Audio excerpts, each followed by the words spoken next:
get this thing started. I'm going to have some exciting features to show you guys over the next 30 minutes, so I appreciate you taking your time out of your day to spend some time with us. I will be taking questions. Richard Prieto is here assisting me in moderating the questions. I will try to get to everybody's questions before the end of the webinar. In the event that I do miss being able to directly answer your questions, I will follow up with you after the webinar, whether by a phone call or email, to get you the answers to your questions. The very first thing I want to talk to you about today is what we call alias fields.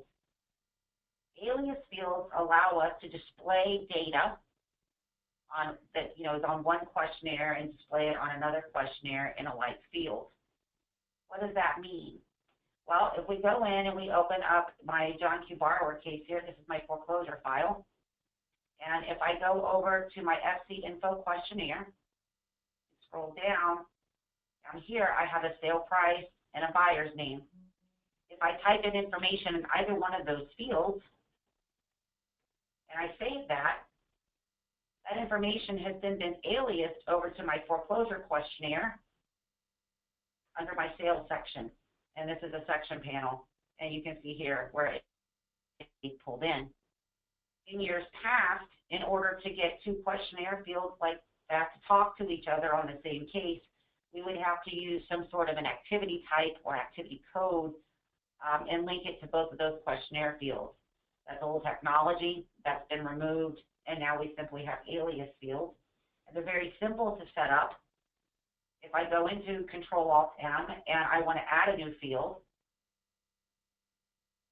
on the field format, you now have alias. When you create that, you're going to give it a label. And down at the bottom here, it asks you what field do you want to alias.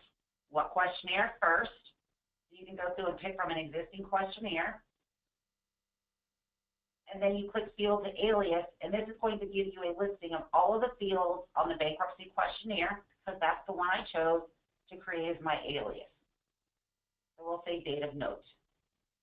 I save it, I close it, I come out of my Control-Alt-M, here's my field.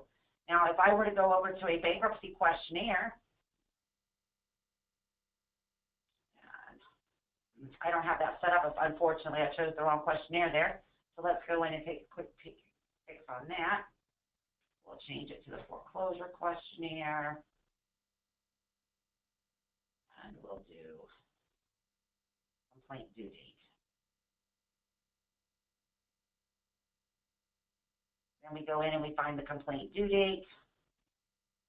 And it's somewhere on here. Here, we're going to take that out, save that, put a date in,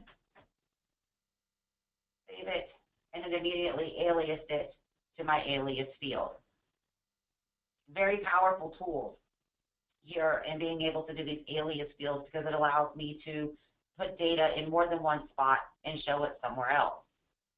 Okay? Something that you do need to know about alias fields. For those of you who use our DocuTrack system and you are going in and creating document masters, this alias is just what it says, an alias. We are not storing that data in the database. Therefore, it cannot be used as a merge field in a document. It can also not be reported on. You would still use the main field for your document merges as well as for any reporting. Okay? So that's the first new feature, our alias fields. The second new feature that I'd like to talk to you about today is execute on exit queries. Now, this particular feature is only available in the 7X or the Postgres series of Perfect Practice. However, the alias fields are available in both the Advantage database and the Postgres database. Execute on exit queries are just that. They're queries, and these queries live in the individual questionnaire fields. For example, if I go down to my sales section and we open that up, and we come down and we look at the sale held date, down here in the bottom, you see a query. This is just a SQL query, and basically it's telling the system what we want it to do. In this particular instance, what happens is when I populate that particular field, sale held,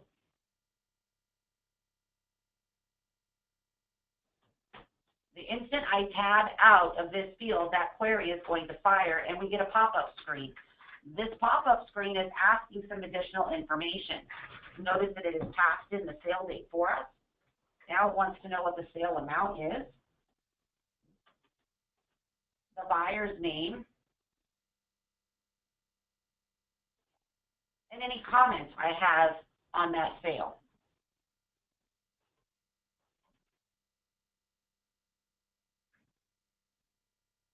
Save it and run it. Now what that did is it went out over onto my foreclosure information questionnaire, and it populated the sale price and the buyer's name just by me typing in that information. Now I use alias fields, as we discussed a few moments ago, on the sale price as well as the buyer's name. So if we go back over to that foreclosure questionnaire to the sales section, you now see my sale price and my buyer as well as my comments. Now these queries, they do not have to pop up a screen like that. They can just fire off, maybe we want to use a query to do what am I thinking of, the right word? A conditional transaction plan. Maybe I want to be able to say, if the client on my file is big bank, then I want you to put out the specific to-do, else I want you to do nothing.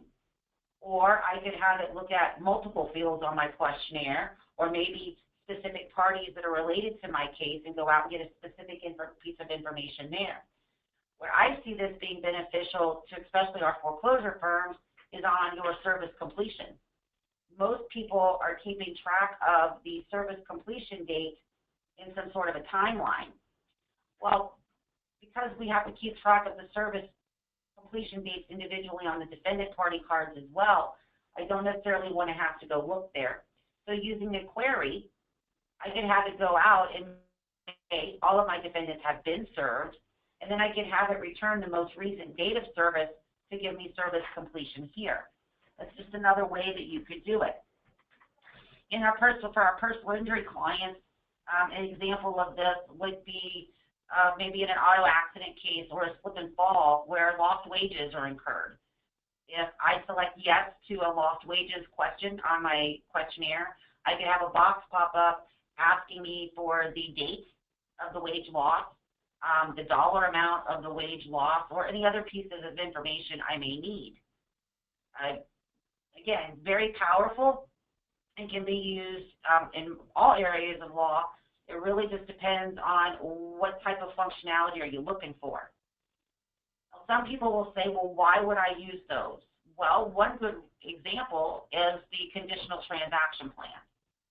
Currently, forgetting about the execute on exit queries at the moment, currently we really don't have intelligent transaction plans, meaning if they're not going to go out and do the conditionals for us. If it's this client, give me this, else give me that, like we can do in document coding. These exit queries give us the ability to do just that. I'm setting up a new client now, and I'm using these things like crazy for exactly that, for my conditionals. And they fire instantly, so you're not having to wait.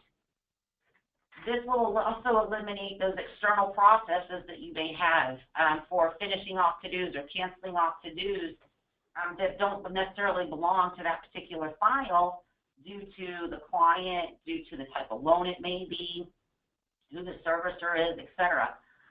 So if you've got external processes like that that are hanging on and being ran at night to go in and clean up your transaction plans, shoot me an email or give me a call and let's talk about it, because you may actually be able to save yourself some of that processing overhead time by switching those over to exit queries. Okay. Another example in exit queries, and I've got a specific someone in mind that's on this particular webinar who's going to love this, and this is for costs and doing calculations. Okay. So this is my SC cost questionnaire, and each one of these fields going down has an exit query assigned to it. And basically what it's doing is calculations. So we're going to start at the top, And we're going to put in a title search expense. And I'm going to tab out. And as soon as I tab out, notice it's now updated. I have a total cost incurred of $50, and my total cost balance is $50. So now we've got a sheriff's fee. Let's add that in there. Tab out, and immediately everything is being updated as I'm entering in dollars. Just put in a couple of more here.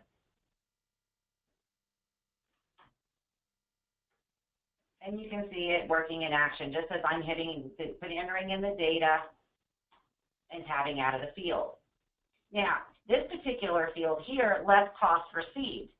Now, what I'm going to do here is I'm going to say, okay, I've got $9,245, and they've given me $2,560 as payment. When I tab out of that, notice it goes down and it updates my total cost balance. A lot of you on this call today, and a lot of clients who aren't with us today, also have this ability, but they're using command buttons. They're actually having to go and click a button, and then a window comes up, and it's running some scripts, and you have to wait for that functionality. With these exit queries, you're able to do this right here in the program, just tabbing out. Now, I do have a question up here. The first question is this for version 7 only? The execute on exit queries are only in version 7. These will not be available in the Advantage database due to limitations of that database. If this is something that you're interested in, get in touch with me, and we will talk about what's going to be required to get you to the new database so that you can take advantage of these features. Okay, so if there's any questions on exit queries, now would be a good time to ask them before we move on. This is a very broad subject, and a lot of things can be done with these things. It's just really a matter of expanding our imagination and getting away from the box that we've been in, that everything has to be done either by a command button or an external process. Okay. The question is, are these updates available in the most recent updates on ADC? Yes. If you go to the eLearning Center, which is elearning.perfectpractice.com, on the home screen, go to Resources, and you will see the latest updates there for both the 5 and the 7X series programs. This webinar will also be posted up there within probably 45 minutes to an hour after the webinar. Can the exit queries work across databases? That's an excellent question, and I would actually have to get you an answer for that from programming. The next question, with large databases, can the balances be trusted, or do we need to do something equivalent of rebuilding accumulators? In this particular example, I'm not even touching accumulators because this is in case management. I'm not doing anything with the financials, so I'm not writing checks, I'm not inputting time entries or anything like that. I'm simply filling out questionnaire fields. So in this particular example, yes, it could be trusted, and no, there would be no rebuilding of accumulators with this example.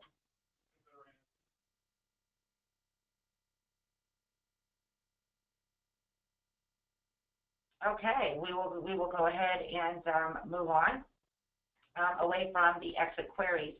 Again, if you come up with questions later, just let me know. I'll be more than happy to take you through them. One of the other features that I wanted to talk to you guys about today is what we call query buttons. And I want to show you the difference between query buttons and command buttons. The first difference is when you're looking at the actual button themselves, you'll notice that there are 2 check marks here. How many of you, and go ahead and do a raise hand for me, how many of you have command buttons currently that just have a single arrow in that field? Okay, Will does, Sheila does, I know Patrick does, I know Nicole does. Okay, so you're very familiar with the command buttons. When you click on it, it opens up the PP batch window, and then you can see the script, and you've got a little scroll bar. Query buttons take all of that away. Okay, there's no need to have a query button any longer. I'm sorry, a command button any longer. Now you're going to do query buttons going forward, and these are available in both the 5 and the 7X series. Okay, the only thing we've discussed today that is not are the exit queries. We've made some changes to the initialized matters for billing process. As you can see, we actually have a questionnaire here now, and we're using query buttons versus the command buttons. Okay. On the admin tab, we start filling out information. We tell it who the responsible attorney is, the paralegal, the client. In this particular scenario, on this particular questionnaire, what I will do is I will tell it to show the current settings. Watch how fast this is. I'm going to click it, and boom, we're basically done. It's running the query, and it's pulling in all of that information, and it's creating the fields that I need to initialize this file for billing. The only thing I have to do is add the billing rate, look up to our billing rates in the financials program, and if I needed to change the trust account, I could do that if I had multiple trust accounts. Once I have populated that information, I can make changes. I can add to the billing notes. I can do the fixed bill description if need be. And when I'm ready, I simply tell it initialize for billing, and it's done. Now at this point, what's going to happen is my red bar should turn green. And we'll apply it to close out and come back in for that to happen. If you turn it green, that lets you know that the file has been initialized. And if I were to try to initialize it again, it tells me that the matter has already been initialized. Any changes at this point would need to be made in the financials program. Okay? So that is a good example of a query button. Another good example of a query button is for our collections clients. The collections questionnaires that most all of you have are filled with command buttons. So if you want to go in and calculate interest, or if you want to go in and initialize the pre-judgment or initialize the post-judgment, you're clicking on that command button, screen's popping up, and you're waiting for everything to scroll through. With these, it's instantaneous. So we're going to clear the pre-judgment, and all that did was come over to my collections tab and clear everything out. And now I'm going to go back in and I'm going to initialize it. That click, the file has been initialized. Go back over to my activities tab and refresh my screen. I now have the activities that I was expecting. As you can see, the query buttons are significantly faster than the case management, the old command buttons. Okay.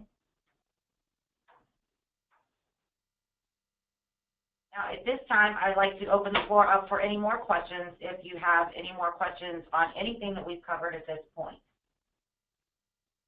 An answer on your database, cross database. Okay. I've actually got a programmer just walked in. He saw some of my questions, and he has an answer for us for the gentleman who asked, can the exit queries work across databases?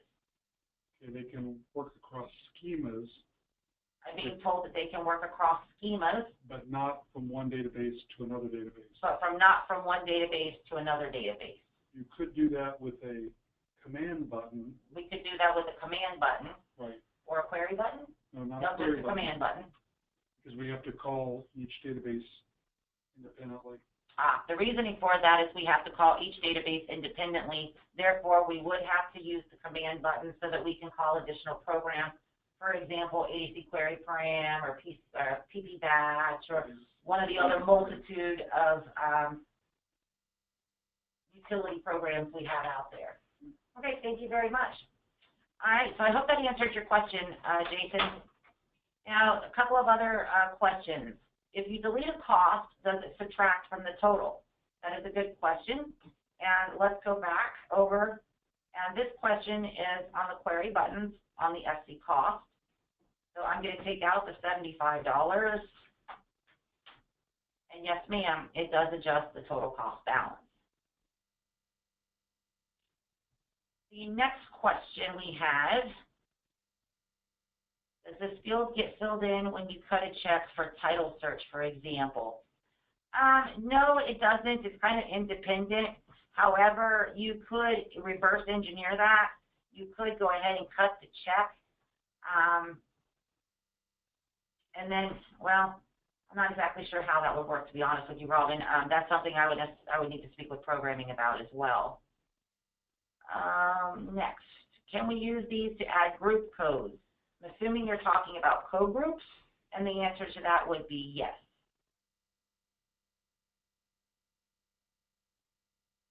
Okay.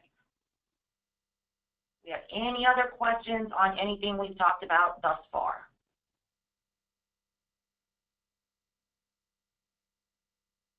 All right. Well, let's take a couple of looks at a couple of other things. So this, I've got your attention here for a few moments. And does everyone, and you can raise your hands or just kind of, answer to yourself, is everyone aware of the section panels that we have on the questionnaires? This is available in both the 5 and the 7X program, and this allows me to just reorganize everything. Okay, and what that means is if I've got a big long questionnaire and I want to shorten it, or I just want to reorganize it and put like fields with like fields, I can do that. And I can also use the section panels just to kind of collapse, to organize everything, like I said. And then when I'm ready to see something, I simply click on that section panel that I'm looking to see without having to scroll through the entire questionnaire. Okay. Again, all of this is available for us on our Learning Center. If you want to go out and watch some videos on this, on how to set up these section panels, you can. Or you're welcome to give us a call here at the office, and we will be more than happy to talk to you about it. I'm going to ask you guys a couple of questions here, and if you wouldn't mind taking just a second to answer these questions, I'm going to go ahead and push these out. The first one would be, would you like a one-on-one consult regarding the new features? If you would just answer yes or no on that, I appreciate it.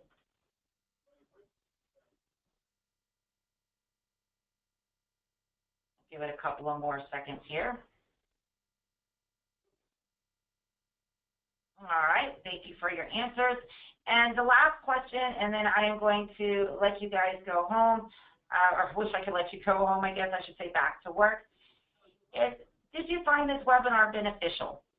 And if you did, thank you very much. And if you didn't, I would appreciate it if you would send me an email letting me know what you would like to get out of these webinars.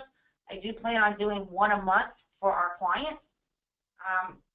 And even if you did say yes, if there's something that you want to know about, something you want to see, whether it be how do I create a transaction plan, or how do I create a question, anything like that, let me know.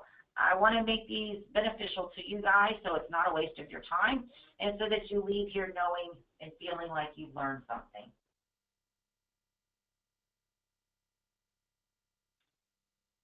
All right, let's see. Got some more questions. Let me show you guys my phone numbers here. Don't have an actual slide for you, so I'm not exactly sure how to do that, but I will go ahead and tell it to you. How's that? You can reach me at area code 407-843-8992, or toll free at 888-843-8992. And you can also reach me via email at sales@perfectpractice.com or support@adclegal.com. And I'm putting those in the chat log for everybody right now. Do perfectpractice.com.